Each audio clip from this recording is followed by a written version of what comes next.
শুভ সকাল বন্ধুরা। আজ হলো 15 আগস্ট শনিবার। আজকের সকালের বিশেষ বিশেষ খবর হলো শিলচরের 4 বছরের শিশুকে নিয়ে বরাক নদীতে জাঁপ মহিলার।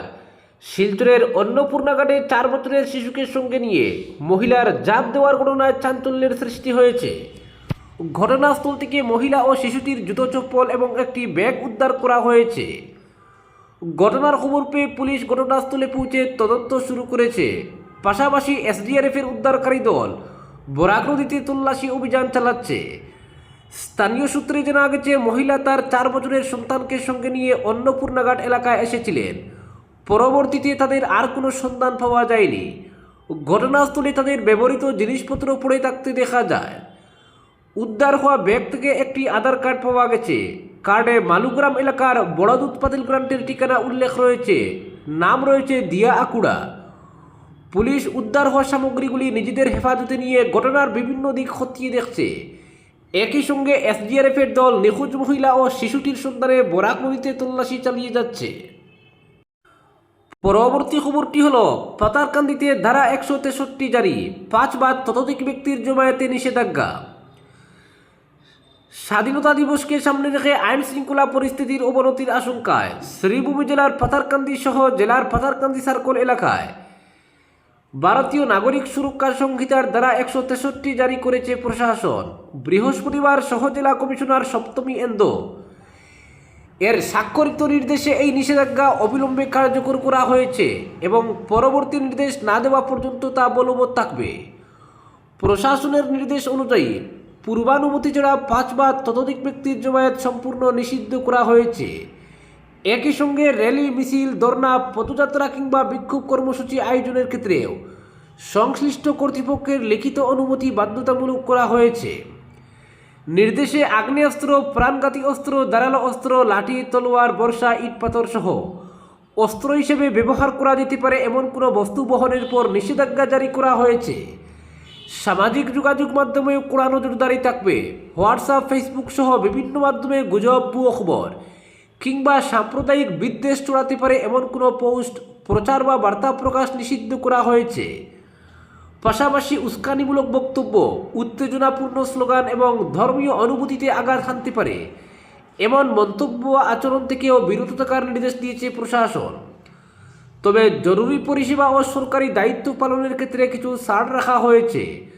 রাজ্য ও কেন্দ্রীয় সরকারের দায়িত্বপ্রাপ্ত কর্মচারী এবং অ্যাম্বুলেন্স, অগ্নি নির্বাপন সহ জরুরি পরিষেবার সঙ্গে যুক্ত ব্যক্তিদের ক্ষেত্রে জনসমাগম ও চলাচল সংক্রান্ত নির্দিষ্ট বিধিনিষেধ প্রযোজ্য হবে না। প্রশাসনের জারি করা নির্দেশ অমান্য করলে সংশ্লিষ্ট আইনে কঠোর ব্যবস্থা নেওয়া হবে বলে সতর্ক করা হয়েছে। জনশান্তি, নিরাপত্তা এবং সাম্প্রদায়িক সম্প্রীতি বজায় রাখতে এই পদক্ষেপ বলে প্রশাসনিক সূত্রে জানা গেছে। পরবর্তী খবরটি হল, বিকাশ দর হত্যাকাণ্ডে উত্তাল শ্রীভূমির বাজারিছড়া, ভাঙচুর, অগ্নিসংযোগ। বিজেপির বুথ সভাপতি বিকাশ দর হত্যাকাণ্ডকে কেন্দ্র করে উত্তপ্ত শ্রীভূমি জেলার বাজারিছড়া। নিখোঁজ হওয়ার প্রায় 48 ঘন্টা পর যোগীচোলা এলাকার একটি পরিত্যক্ত ঘর থেকে তার ক্ষতবিক্ষত মরদেহ উদ্ধারের পরই এলাকায় তীব্র উত্তেজনা ছড়িয়ে পড়ে। ক্ষুব্ধ জনতার একাংশের বিরুদ্ধে একাধিক দোকান ও বাড়িতে ভাঙচুর এবং অগ্নিসংযোগের অভিযোগ উঠেছে। পরিস্থিতি নিয়ন্ত্রণে বাজারিছড়া ও সংলগ্ন এলাকায় জোরদার করা হয়েছে পুলিশি নিরাপত্তা। পুলিশ সূত্রে জানা গেছে, লুয়ারিফুয়া মণ্ডলের বাজারিছড়া জিপির ছাগলমুয়া গ্রামের বাসিন্দা বিকাশ দর কয়েকদিন আগে রহস্যজনকভাবে নিখোঁজ হন। পরিবারের অভিযোগের ভিত্তিতে তদন্ত শুরু করে শ্রীভূমি জেলা পুলিশ। গঠন করা হয় বিশেষ তদন্তকারী দল বা এসআইটি। মোবাইল ফোনের তথ্য, গোয়েন্দা সূত্র, স্থানীয় তথ্য এবং বৈজ্ঞানিক তদন্তের মাধ্যমে চলে অনুসন্ধান।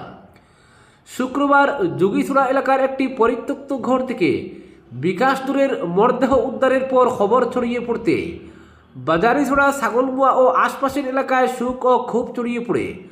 প্রত্যক্ষদর্শীদের দাবি, উত্তেজিত জনতার একাংশ বাজারে বিক্ষোভের পাশাপাশি কয়েকটি দোকান ও বাড়িতে ভাঙচুর চালায়। কয়েকটি বাড়িতে অগ্নিসংযোগের অভিযোগও উঠেছে। ঘটনায় আতঙ্ক ছড়িয়ে পড়লে কিছু পরিবার নিরাপদ আশ্রয়ের জন্য অন্যত্র চলে যান বলে স্থানীয় সূত্রের দাবি। পরিস্থিতি নিয়ন্ত্রণে আনতে ঘটনাস্থলে পৌঁছান শ্রীভূমির এসএসপি লীনা দুলে সহ পুলিশের ঊর্ধ্বতন কর্মকর্তারা। বাজারিছড়া, ছাগলমুয়া, যোগীচূড়া ও সংলগ্ন এলাকায় অতিরিক্ত পুলিশ ও নিরাপত্তা বাহিনী মোতায়েন করা হয়েছে। এদিকে হত্যাকাণ্ডের তদন্তে বড়সড় অগ্রগতির কথা জানিয়েছে পুলিশ। মূল অভিযুক্ত আব্দুল হক সহ মোট 6 জনকে আটক করা হয়েছে। পুলিশ সূত্রে দাবি, জিজ্ঞাসাবাদে বেশ কিছু গুরুত্বপূর্ণ তথ্য মিলেছে। তদন্ত চলাকালীন পুলিশি হেফাজত থেকে পালানোর চেষ্টা করলে আব্দুল হকের পায়ে গুলি করা হয় বলে জানা গেছে।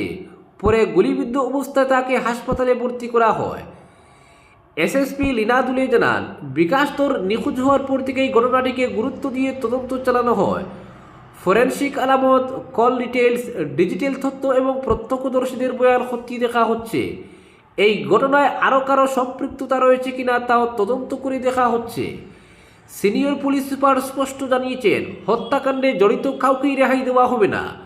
পাশাপাশি ভাঙচুর ও অগ্নিসংযোগের সঙ্গে যুক্তদের বিরুদ্ধেও আইন অনুযায়ী ব্যবস্থা নেওয়া হবে।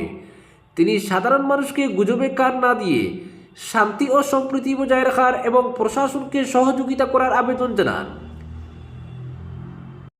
পরবর্তী খবরটি হল, মাদকের বিরুদ্ধে জিরো টলারেন্স নীতিতে ফের বড় সাফল্য পেল শ্রীভূমি পুলিশ। গোপন সূত্রে প্রাপ্ত তথ্যের ভিত্তিতে বদরপুর থানা পুলিশের বিশেষ অভিযানে 26 গ্রাম হেরোইন উদ্ধার করা হয়েছে। এই ঘটনায় 3 জন অভিযুক্তকে গ্রেপ্তার করা হয়েছে। পুলিশ সূত্রে জানা গেছে, নির্ভরযোগ্য গোপন তথ্যের ভিত্তিতে বদরপুর থানার একটি বিশেষ দল সন্দেহভাজনদের উপর নজরদারি চালিয়ে অভিযান পরিচালনা করে। অভিযানে তাদের কাছ থেকে উদ্ধার হয় প্রায় 26 গ্রাম হেরোইন।